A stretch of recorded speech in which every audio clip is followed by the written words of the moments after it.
Madame, Monsieur, bonsoir et bienvenue à ce 20h. Voici le sommaire.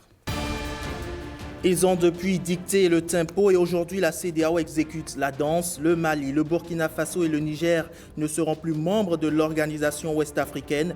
Les chefs d'État de la CEDEAO ont pris acte de l'intention des pays de l'AES de quitter le groupe. C'était lors du sommet organisé ce dimanche à Abuja. Bientôt les fêtes de fin d'année, les marchés de Noël s'animent de jour comme de nuit. Les commerçants rivalisent d'ardeur pour proposer aux clients les meilleurs choix de jouets. Mais du côté de ces derniers, comment s'organisent-ils pour offrir de bons moments de fête? Réponse dans le dossier économie du jour.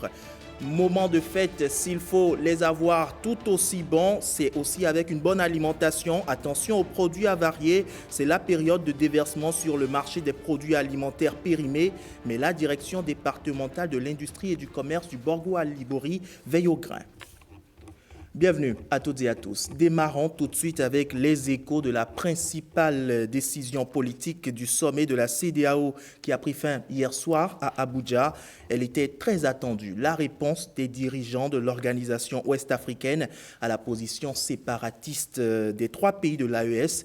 Mais cet effectif, le Mali, le Burkina Faso et le Niger ne vont bientôt plus être membres de l'organisation ouest-africaine. Ceux-ci ont montré un petit geste d'ouverture avant le sommet CEDEAO en décidant de la libre circulation sans visa des ressortissants CEDEAO. Quel écho auprès des dirigeants ouest-africains? Réponse dans le sujet d'Ozias Sounouveau. L'agenda du 66e sommet de la CEDEAO a beau afficher des sujets aussi importants que celui de l'état financier difficile de l'organisation, la marche vers l'éco, la monnaie unique, la sécurité, la transition en Guinée, mais la question maîtresse à trancher reste la réponse ultime à donner à la volonté tenace du Burkina Faso, du Mali et du Niger de se séparer de la CEDEAO. Certes, l'AES a octroyé la liberté de circuler sans visa aux Ouest-Africains dans son espace, signal d'ouverture au peuple juste 24 heures avant le 66e sommet de la CEDEAO. Mais pas un traite signe de leur retour vers l'organisation ouest-africaine. Après un long huis clos préalable, les dirigeants de la CEDEAO accordent un délai de transition jusqu'à fin janvier 2025 aux dirigeants de l'AES pour reconsidérer leur retrait. Ces trois pays, ce seront officiellement des membres de la CEDEAO à compter du 29 janvier 2025. La conférence décide d'établir la période allant du 29 janvier 2025 au 29 juillet 2025 comme une période de transition au cours de laquelle les portes de la CEDEAO resteront ouvertes à ces trois pays pendant cette période de transition. À cet effet, la conférence donne le mandat au président Faure Gnassingbé de la République togolaise et au président Diomaye Diakhar Faye du Sénégal pour poursuivre leurs efforts de médiation jusqu'à la fin de cette période de transition, dans l'espoir de ramener ces trois pays au sein de la CEDEAO. Si le retrait se confirme, le Mali, le Niger et le Burkina vont perdre le siège des institutions spécialisées de la CEDEAO qu'ils abritent sur leur sol. De même que tous les avantages qui vont avec. Quelle que soit l'issue de la défiance de l'AES vis-à-vis de la CEDEAO, la réforme d'une institution à vocation économique prise au piège de crise politique apparaît aujourd'hui inéluctable. Une décision qui semble irréversible, même si la CEDEAO offre une possibilité de marche arrière à cette rencontre des présidents de l'Afrique de l'Ouest réunis à Abuja hier. Il y avait pas seulement le ministre de l'économie et des finances, ministre d'État Romuald Wadani, comme vous l'avez remarqué sur ces images, mais il y avait aussi le ministre béninois des Affaires étrangères de retour d'Abuja. Il fait d'ailleurs le point face à la presse. Marcel Arossi et Igor Ayosso étaient nos envoyés. L'appartenance à une organisation sous-régionale est une question de souveraineté nationale. Inédite, cette situation qui remet en question l'unité et l'efficacité de la CEDEAO dans une région déjà en crise. Le retrait à la fois du Mali, du Burkina Faso et du Niger de l'organisation régionale est acté. Rupture historique accordée par l'organisation, mais aussi par chacun des États membres. La conférence des chefs d'État a pris acte de cette décision et a décidé que nous entrions dans une période de 6 mois au cours de laquelle nous allons engager les discussions pour organiser le mieux possible ce départ. Cependant, une porte reste ouverte avec la transition de 6 mois proposée par la CEDEAO. C'est un esprit constructif dans le sens où la réalité, c'est que la CEDEAO a été construite sur des relations séculaires qui existent entre nos peuples. Les chefs d'État ont à cœur de s'assurer que ce départ, qui est un départ, une décision souveraine de nos 3 pays frères, n'impacte pas ou impacte le moins possible les populations. Et donc c'est la raison pour laquelle nous avons cette période de 6 mois. Les conséquences de ce retrait peuvent s'avérer nombreuses. Sur le plan sécuritaire, les 3 pays de l'AES sont en première ligne face au terrorisme. Leur départ de la CEDEAO pourrait compliquer toute idée de stratégie régionale coordonnée pour sécuriser la bande sahélienne. Sur le plan économique, les tensions entre les pays membres risquent d'affecter les échanges commerciaux et les projets d'intégration régionale. La position du Bénin, elle est simple, et celle que le Bénin va défendre, c'est de tout faire pour préserver les populations, pour préserver les liens séculaires qui existent entre nos peuples. Et donc, trouver les voies et moyens pour que, pour les populations du Niger, du Mali et du Burkina, il n'y ait pas de changement.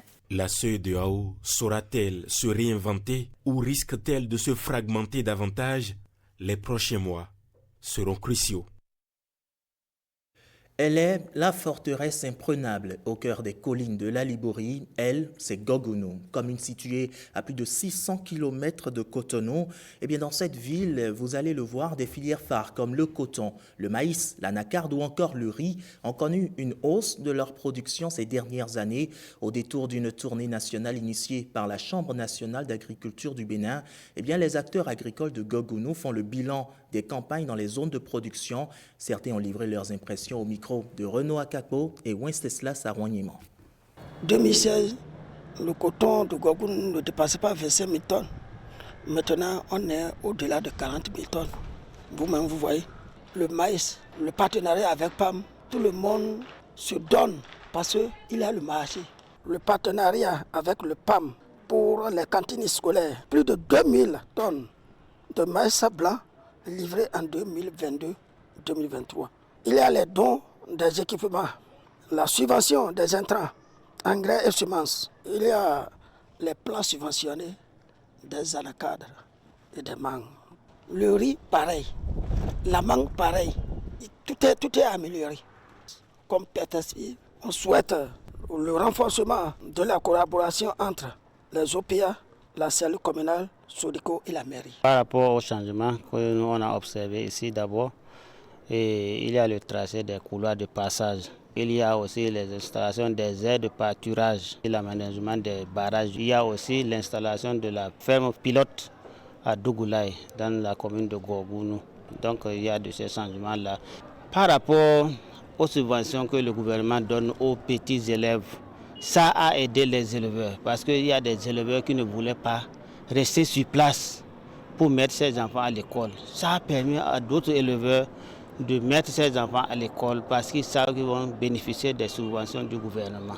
Donc tout ça, c'est des changements que nous on a observés au niveau du gouvernement de Talou. Avant, pour vendre notre riz, là, c'est difficile. Mais ils nous ont formés sur la transformation du riz. Maintenant, notre riz est qualité. On fait de bons riz. Et on nous invite à participer à toutes les foires et exposer nos produits. Et nous vendons beaucoup. Ça, c'est l'amélioration de notre vie encore. Nous voulons qu'on nous construise mini rizerie pour égrener le riz là. Notre souhait, c'est de trouver marché pour vendre en groupe, vente groupée. Et en plus, marché d'écoulement, ça peut aller ailleurs. Et nous avons besoin encore des équipements, les matériels pour faire la transformation de riz là. Et celle-ci va sans doute faire perdurer ses belles performances. Il s'agit d'une nouvelle génération d'entrepreneurs qui combinent l'amour de l'agriculture et des entreprises. Elle voit le jour à l'Institut universitaire d'enseignement professionnel des métiers de l'agriculture. Nous sommes à Djougou à présent, mise en place suite aux réformes du système éducatif. Le dit Institut universitaire d'enseignement professionnel des métiers de l'agriculture vient de libérer sa première promotion à cette célébration de fin de formation vendredi dernier dans la cour de l'Institut. Jean-Claude James et Yves Agodokwesi. Ce parchemin leur confère officiellement le titre d'agripreneur. 45 au total, dont 8 filles. Une nouvelle page de leur vie s'ouvre après 2 ans de formation à l'IUEP-MA de Djougou. Dans un contexte où le chômage, le taux de chômage des jeunes est assez prononcé, et surtout pour cette région du pays et d'autres, où l'exode des jeunes vers les grands centres urbains et même vers les pseudo-Eldorado devient une préoccupation majeure pour les autorités. C'est pour moi le lieu de remercier très sincèrement son Excellence, le Président Patrice Talon, qui a vu juste de nous embarquer dans cette aventure salutaire. La formation de ce qu'on a appelé les agripreneurs. Ce sont à la fois des exploitants agricoles, mais qui ont des notions d'entrepreneuriat. C'est une formation vraiment d'un type nouveau. Et on peut dire que ça a été possible grâce à un réseau de formateurs professionnels, en particulier beaucoup d'exploitants agricoles. Natacha Houi, 23 ans, est la majeure de cette première promotion avec 16,06 sur 20 de moyenne. 48 autres étudiants actuellement en formation représentent la deuxième cohorte de cet institut. Je salue l'initiative et en tant que préfet, il y a mon appui, mon soutien pour le rayonnement des activités de ce centre. Nous vous promettons solennellement de réussir quelles que soient les difficultés. Mais à côté de cette promesse, il faut les moyens et surtout un réel engagement et une volonté politique. Oui, nous avons besoin d'accompagnement, de votre appui, chères autorités ici présentes. Un appui financier ou en nature est prévu pour les 15 meilleurs. La cérémonie de sortie de la promotion est couplée avec l'inauguration de cette maison de fabrication des agripreneurs. Arrivez-vous à vous mettre au pas avec la nouvelle numérotation à 10 chiffres désormais de règle au Bénin depuis le 30 novembre dernier? Eh bien, l'association La Voix des consommateurs et d'autres, en collaboration avec l'ARCEP Bénin, étaient au contact des populations de l'Atakora Donga, un déplacement qui s'inscrit dans le cadre de la campagne d'information et de sensibilisation depuis la mise en œuvre de cette nouvelle règle au Bénin. La séance a eu lieu samedi à Natitengu. Jean-Claude James et Yves Agodokwesi étaient présents. De 8 à 10 chiffres, le nouveau plan de numérotation est le sujet du jour. Avec convenum, la plupart des participants à cette séance d'information tentent la mise à jour automatique. Convenum qui est bien sûr disponible dans les stores, Play Store pour les téléphones, pour tous les téléphones Android et dans iOS pour les téléphones iPhone. Cette application vous permet au téléchargement, qui est bien sûr gratuit, de pouvoir procéder ensuite à la conversion de votre répertoire de contacts. Mais avant, dans les phases pratiques, vous verrez une étape où on vous demandera d'exporter les contacts existants. Cette phase est importante parce qu'il se pourrait que si l'opération ne marche pas bien, que vous soyez capable de revenir, c'est-à-dire de restaurer les contacts. Chacun n'a qu'à aider son parent, c'est une recommandation. Parce qu'on parlait tantôt de quelqu'un peut demander de l'argent, mais quelqu'un peut même prendre le portable d'un autre et fuir avec. Je vous en prie, aidez-les à le faire. Ce nouveau plan concerne les contacts nationaux selon l'autorité de régulation des communications électroniques et de la poste. Après le 31 décembre 2024, il devient une obligation pour tous. Les numéros courts, c'est un peu comme les numéros de la police. Le 166, le sapeur-pompier, le 118, ACEP Bénin, le 131. Ces numéros-là, eux, ils ne vont pas changer. Le gouvernement a décidé qu'il faille protéger vos intérêts. À partir de fin décembre, si nous rentrons dans janvier, plus personne ne pourra utiliser un numéro sans le 01. À cette étape de l'Atakora Donga, la voix des consommateurs, Bénin Conso et Droits de l'Homme et l'Association des consommateurs du Septentrion ont participé aux échanges. À bon entendeur donc, vigilance. De la vigilance, il faut en avoir également en cette période de fin d'année. Attention aux produits avariés. C'est la période de déversement sur le marché des produits alimentaires périmés. Mais la direction départementale de l'industrie et du commerce du Borgo à Libori veille au grain. Plusieurs tonnes de ces produits sont déjà saisies. À moins de 2 semaines des fêtes, Ronald Robinson et Alexis Assoba étaient ce vendredi au point de presse fait par le directeur départemental de l'industrie et du commerce du Borgo à Libori, suivant les précisions. Plus de 7 tonnes de produits avariés déjà saisis à ce jour par les agents contrôleurs de la direction départementale de l'industrie et du commerce du Borgo à Libori. Les contrôles des produits alimentaires ont commencé depuis le mois d'octobre et sont intensifiés avec les instructions de la ministre de l'Industrie et du Commerce en vue d'assainir le marché et protéger les consommateurs. Nous faisons une fouille systématique. Nous faisons des fouilles aussi au niveau des pharmacies pour saisir les produits périmés. Nous avons déjà saisi plus de 7 tonnes de produits, toutes catégories confondues, au niveau de l'alimentation. Il y a entre autres les sucreries, les boissons alcoolisées, les laits, toutes les formes, les boîtes de conserve, les pâtes alimentaires, la mayonnaise et autres. Pour ne rien déplorer et surtout pour s'assurer une alimentation saine, les consommateurs sont appelés à redoubler de vigilance. Je leur demande de vérifier systématiquement les dates de péremption, l'état physique du produit avant de l'acheter.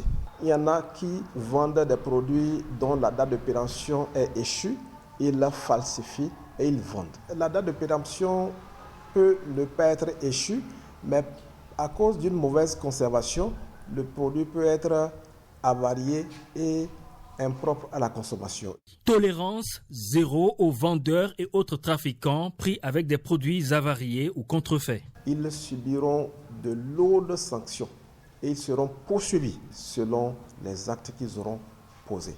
Ils n'ont qu'à cesser ces pratiques qui ne sont du tout pas bonnes pour préserver la vie et la santé de la population. Les populations sont appelées à coproduire la sécurité sanitaire en dénonçant les points de vente des contrevenants à la direction départementale de l'industrie et du commerce du Borgo à Libori ou au commissariat le plus proche.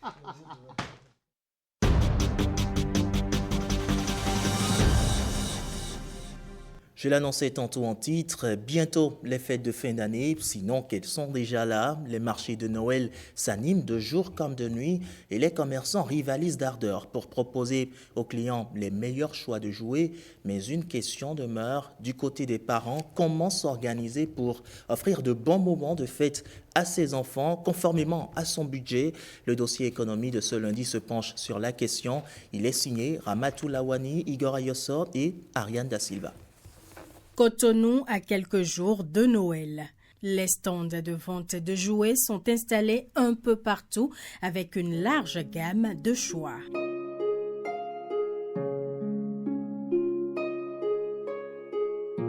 Seul bémol, pas d'affluence. Pour le moment, les gens ne viennent pas trop. Ils viennent à compte-gouttes. D'autres viennent, ils disent, je suis venu demander le prix, je vais revenir. D'autres viennent, ils achètent. Dans ce dernier groupe, on retrouve ce matin Emmanuel, jeune entrepreneur béninois. Il est venu choisir des jouets pour ses enfants. Des achats qui viennent s'ajouter à la longue liste de dépenses à effectuer en fin d'année.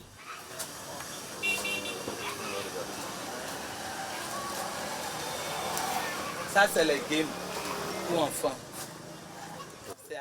L'école demande que chaque enfant vienne avec son cadeau. Et il faut encore payer même pour cette fête de fin d'année là. Moi j'ai déjà fini avec les habillements.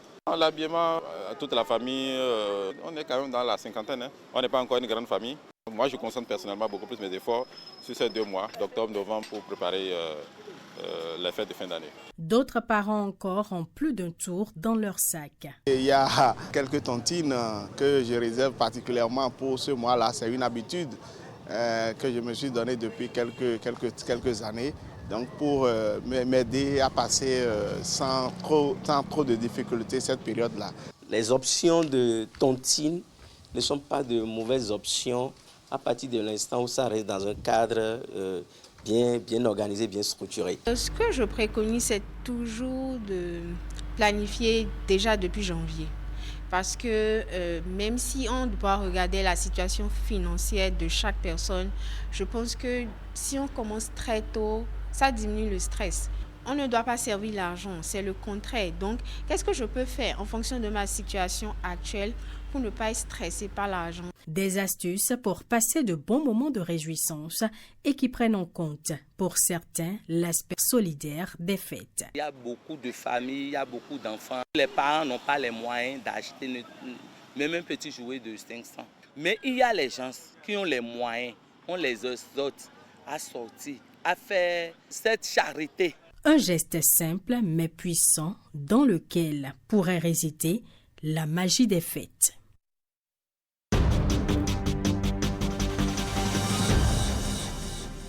Dans un tout autre registre à présent, vendredi dernier à Cotonou, l'ambassade de France a été le théâtre d'un événement marquant, le lancement officiel du chapitre bénin du réseau des alumni de HEC Paris, un moment mémorable qui a réuni des acteurs clés de l'économie et du leadership béninois, des représentants diplomatiques ainsi que des membres du gouvernement, au milieu desquels se trouvaient Marcela Rossi et Bernard Djogbe.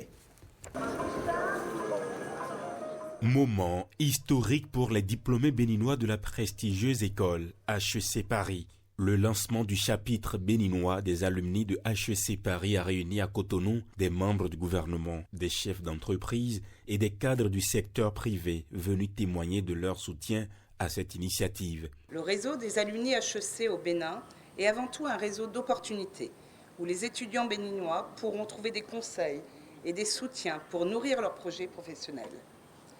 Ce réseau d'alumni a la chance de voir parmi ses membres des personnalités occupant des éminentes fonctions au sein de l'administration béninoise ou à la tête d'entreprises.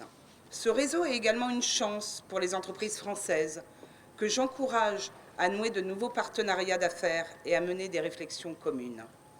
Ce réseau doit devenir un haut lieu d'intensification des échanges et de la coopération entre le Bénin et la France. Bien plus qu'un simple regroupement d'étudiants, ce qui se crée est surtout un espace de partage d'expériences, de mentorat et de mise en réseau. Nous aspirons à devenir un véritable catalyseur de projets innovants, un pont entre l'excellence académique d'HEC Paris et les besoins locaux, une plateforme où les savoirs acquis à HEC Paris se transforment en solutions concrètes pour notre entreprise, notre économie et toute notre société.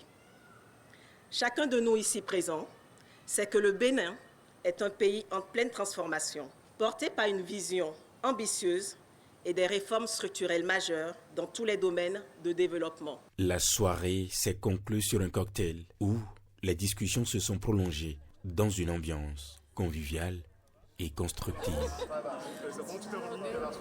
Ils sont désormais connus, les gagnants de la compétition régionale Tremplin Startup UEMOA, ce concours qui met aux prises plusieurs entreprises de la sous-région a livré son verdict. Et cette année 2024 reste très chanceuse pour le Bénin qui voit l'une de ces entreprises recevoir l'or, le prix d'excellence régionale.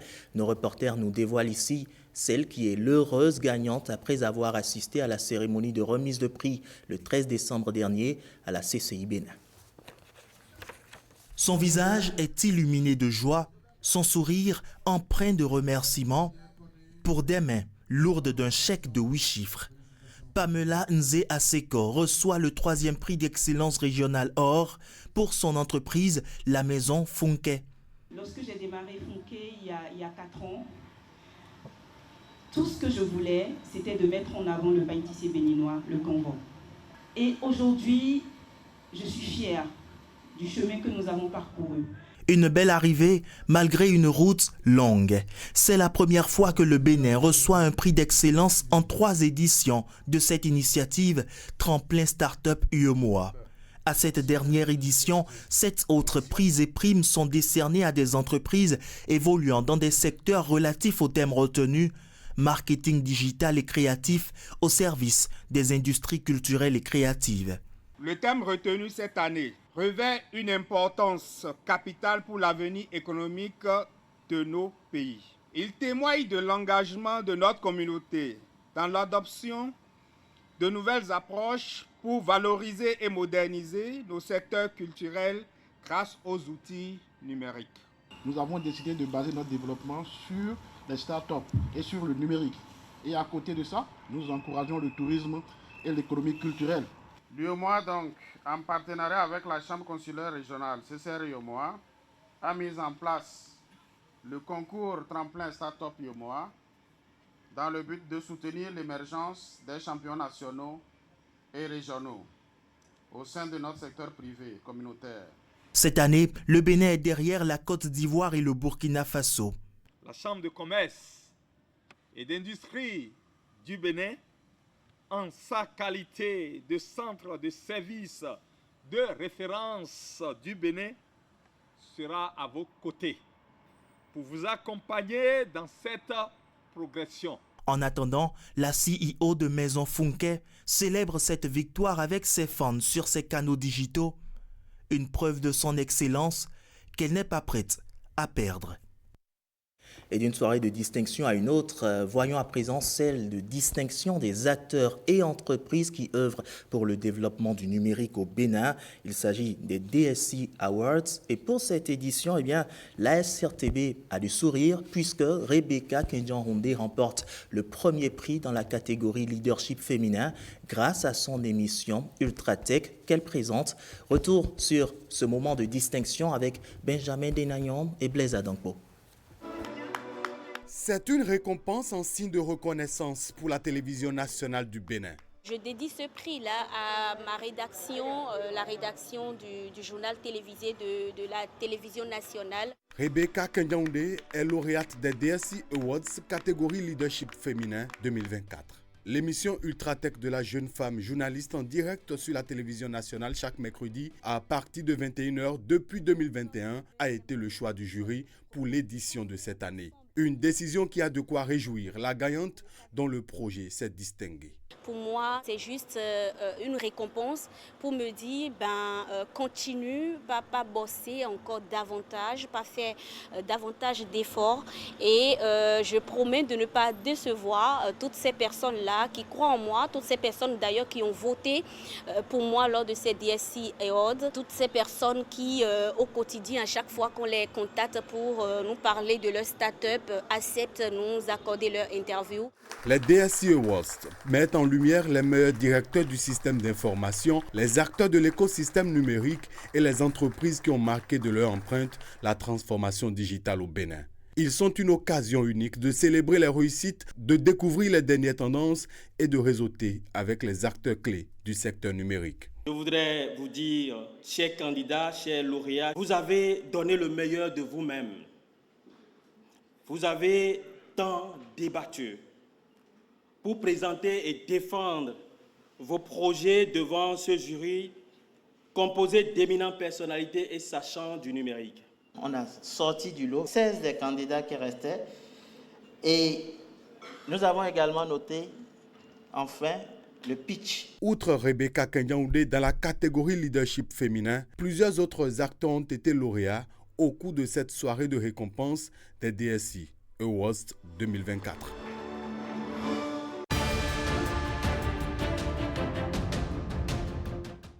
Place à présent autour de l'actualité hors de nos frontières. La compilation ce soir est signée Jérôme Rongbo.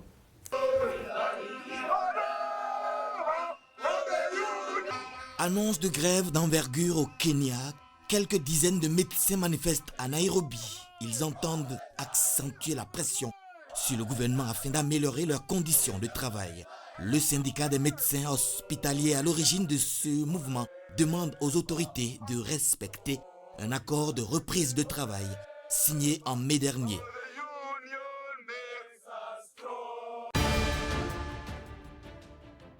Voilà qui met un terme à ce journal. Merci de nous avoir suivis. Je vous retrouve demain à la même heure et toujours avec ce même plaisir. Bonsoir chez vous.